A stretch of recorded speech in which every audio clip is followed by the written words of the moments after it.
सुना करते थे।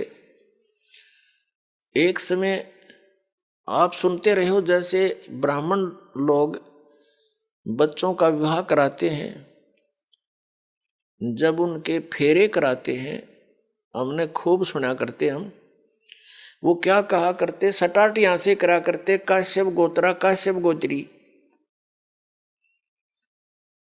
तो हमारे कोई बुद्धि में नहीं आया करते, हमने सोचा इनका कोई सेंटेंस श्लोक होगा, ऐसे बोलते हैं। तो यहां परमात्मा से परिचित आदरणीय गरीबदास साहिब जी गांव छुड़ानी जिला झज्जर वाले ने परमात्मा से प्राप्त ज्ञान के आधार से कहा कि काश्यप गोत्रा और काश्यप गोत्री पंडित शाखा लाया, और कोई तत्वेता ज्ञानी जाने, वो बाण बहन ब्याह घर लाया।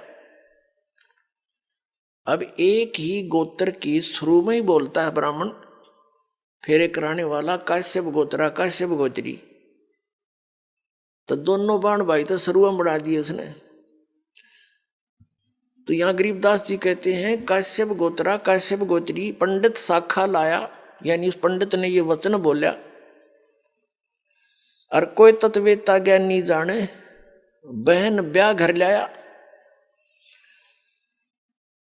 एक समय ये दास एक किसी प्लाट के सिलसिले में किसी के साथ कोर्ट में गया हुआ था, कचहरी, इसमें तहसील में, पहले की बात है जब सर्विस करता था।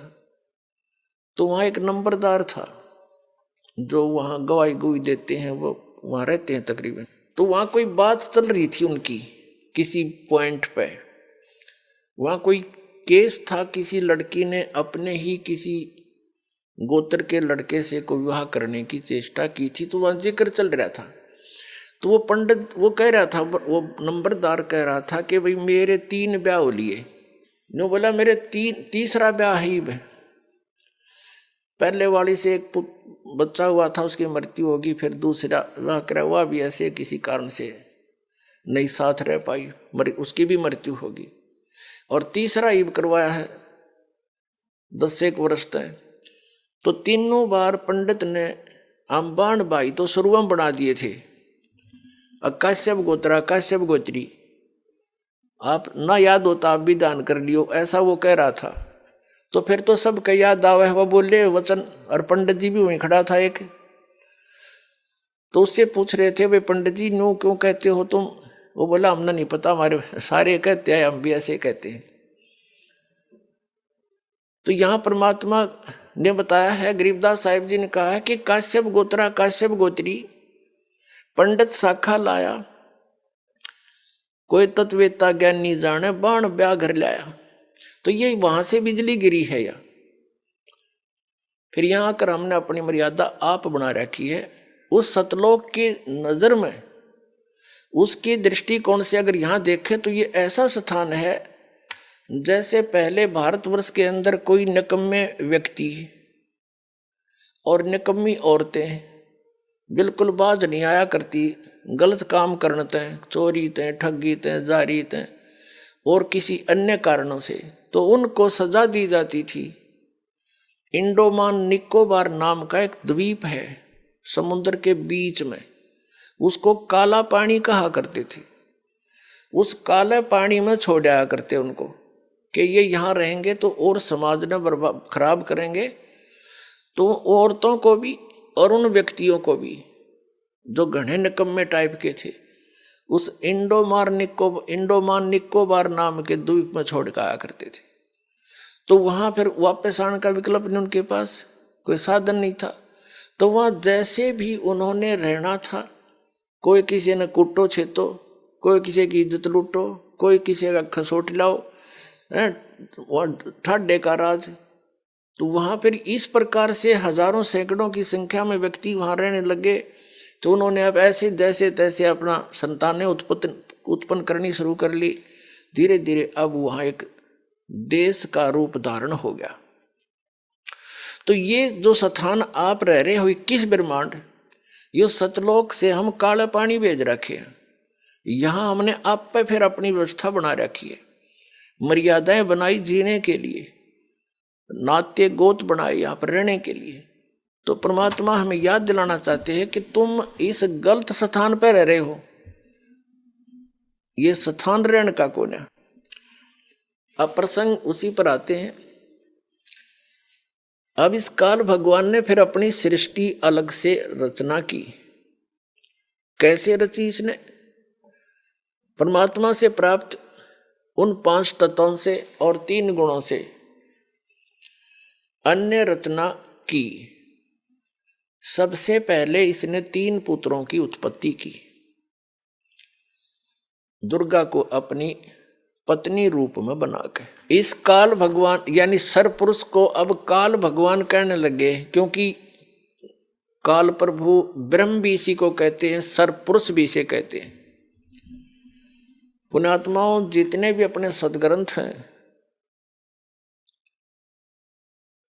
उनको अब आसानी से समझा जा सकता है सृष्टि रचना की जानकारी के उपरांत। सृष्टि रचना इन सभी सदग्रंथों के समझने की एक मास्टर की है। ये सृष्टि रचना एक मास्टर की है सब सदग्रंथों के समझने की। ये प्रथम बार सुनने वाले को ऐसे लगेगी जैसे दंत कथा सी, लेकिन ये सच्चाई से परिपूर्ण है। अब आपको 3 पुरुषों की जानकारी हुई। एक सरपुरुष जो अंडे से बना, मान ले के कबीर परमात्मा के वचन से। एक अक्षर पुरुष जो अचिंत के वचन से उत्पन्न हुआ था। और वो तीसरा जो सबका मालिक वो परम अक्षर पुरुष है, जिसको सत्य पुरुष भी कहते हैं। तो अपने सदग्रंथ इसका संकेत बहुत दे रहे हैं, लेकिन हम समझ नहीं सके, क्योंकि हमारे पास ये मास्टर की नहीं थी या मुख्य चाबी नहीं थी। सृष्टि रचना का हमें ज्ञान नहीं था। सृष्टि रचना का ज्ञान रचने वाला ही दे सकता है।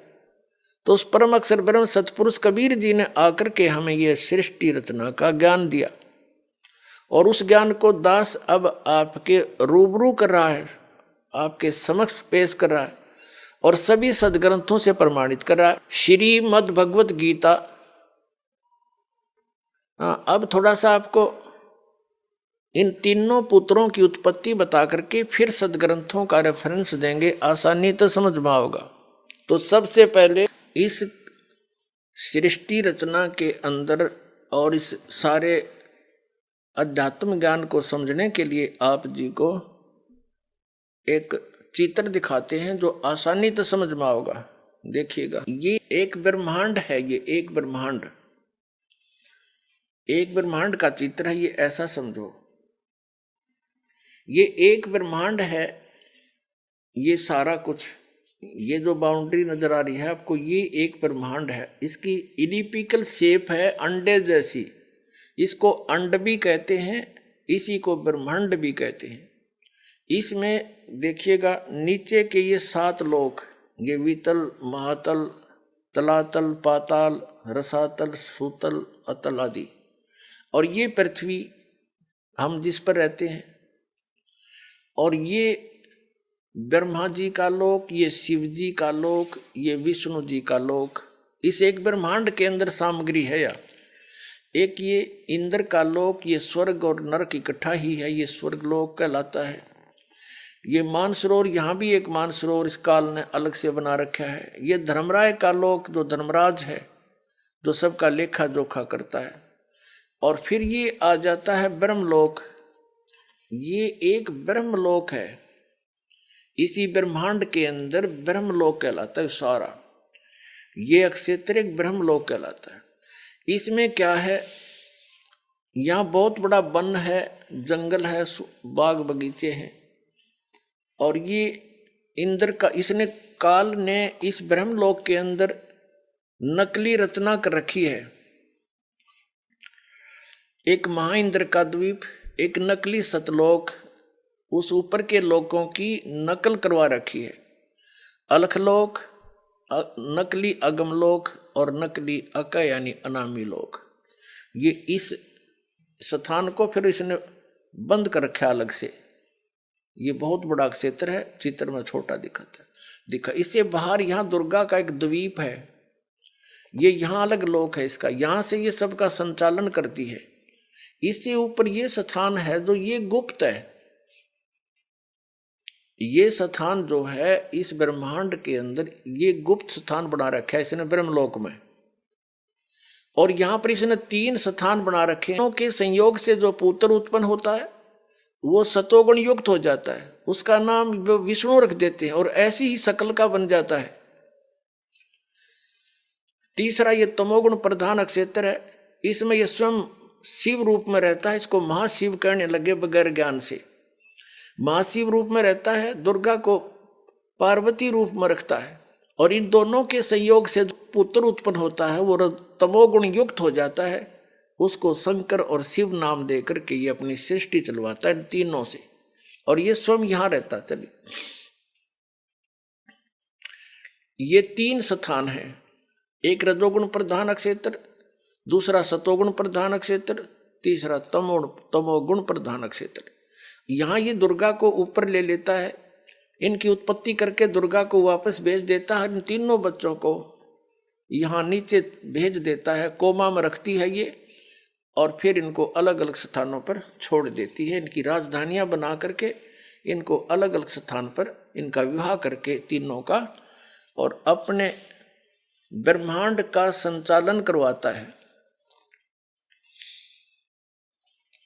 अब रजोगुण प्रधान नक्षत्र कैसा होता है, तमोगुण प्रधान नक्षत्र कैसा होता है और सतोगुण प्रधान कैसा होता है। जैसे एक मकान के अंदर 3 कक्ष हों, एक कमरे के अंदर अश्लील चित्र लगे हों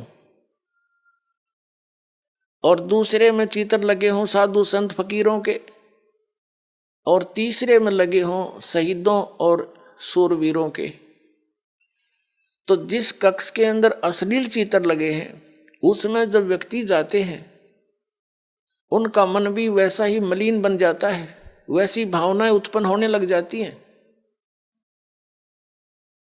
और जब वो उस सतोगुण प्रधान क्षेत्र में यानी उस सतोगुण प्रधान क्षेत्र में यानी जिसमें साधु संत फकीरों के महापुरुषों के फोटो लगे हों, वहां जाते ही मन की भावना बदल जाती है। तो जब तक उसमें रहता है उसके वैसे ही विचार रहते हैं, क्योंकि उनकी कहानी से उनकी जीवनी से वो परिचित होता है। और वही व्यक्ति फिर जाता है उस शूरवीरों के जहाँ चित्र लगे हैं उस कक्ष में शहीदों के, तो उनकी कुर्बानियों से भी परिचित होता है, उनको पढ़ के सुन के उनके विचार करके उनके वैसे ही भाव बन जाते हैं। ठीक इसी प्रकार इसने सुनियोजित तरीके से हम सबको यहाँ फंसा रखा है। नमस्कार जी। नमस्ते जी। क्या नाम है बहन जी आपका? राजबाला। बहन जी आप कहाँ से आए हैं? रामफल चौक, द्वारका, सेक्टर 7, दिल्ली। बहन जी आपने बताया कि आपने संत रामपाल जी महाराज से नाम दीक्षा ली, आपके भाई को बहुत ज्यादा परेशानी थी, तो क्या संत रामपाल जी महाराज से नाम दीक्षा लेने के बाद आपके भाई की परेशानी दूर हुई? अभी जब इनके 1-2 सांस कब गया तो वहाँ नाम लेने के बाद इनको आराम मिलता चला गया और इसको भी थोड़ा सा यकीन हो गया कि ये संत रामपाल जी महाराज पूरे गुरु हैं। ये आने लगे सेंटर में और हिसार में भी जाने लगे और पूछते हैं कब बस जाएगी बहन, मैंने हिसार जाना है। जो मेरा भाई बीड़ी और शराब पीता था अब वो बिल्कुल नहीं पीता है। जो मेरे भाई के पेट में से 10 लीटर पानी निकलता था वो बिना ऑपरेशन और बिना दवाई के संत रामपाल जी महाराज के आशीर्वाद से ठीक है। डॉक्टर ने बता दिया था कि इसका बचेगा नहीं ये, और अब ये ठीक ठाक है और ये मेरे पास में भी आ रहा है, बूझ लो। नमस्कार जी। नमस्कार जी। सर क्या नाम है आपका? ललित कुमार। ललित कुमार जी, आपकी बहन ने बताया कि आप 19 साल से जगमाल पंथ की भक्ति करते थे, डेरा सच्चा सौदा सिरसा से भी जुड़े हुए थे। वहाँ आपको एक बीमारी लगी कि आपके लीवर में से डॉक्टर 10 लीटर पानी निकालते थे, मतलब आपके खून का पानी बन जाता था। डॉक्टर ने आपको कुछ ही दिन का मेहमान बता दिया था कि आप नहीं बचोगे। फिर आपने संत रामपाल जी महाराज से नाम दीक्षा ली। संत रामपाल जी महाराज ने आपकी बीमारी बगैर दवाई बगैर इलाज के ठीक कर दी। तो क्या आपकी बहन ठीक कह रही हैं? हाँ जी, ऐसा ही हुआ था। और मैं कुछ भी काम करने के काबिल नहीं था, और अब मैं पहले से ठीक हूँ। मैं अपना कुछ काम कुम भी कर लेता हूँ, थोड़ा बहुत घूम फिर लेता हूँ, मोटरसाइकिल सब कुछ चला लेता हूँ, घर के थोड़े बहुत काम भी कर लेता हूँ। सर, संत रामपाल जी महाराज से नाम दीक्षा लेने के बाद क्या आपका नशा छूट गया? हाँ जी, उसके बाद मैंने कोई नशा नहीं किया, ना मैं नशे वालों के पास जाता, ना मैं बैठता। जो मेरे घुटनों में दर्द था वो मेरे गुरु संत रामपाल जी महाराज की दया से ठीक हो गया है। धन्यवाद बहन जी। संत रामपाल जी महाराज की जय। सत साहिब।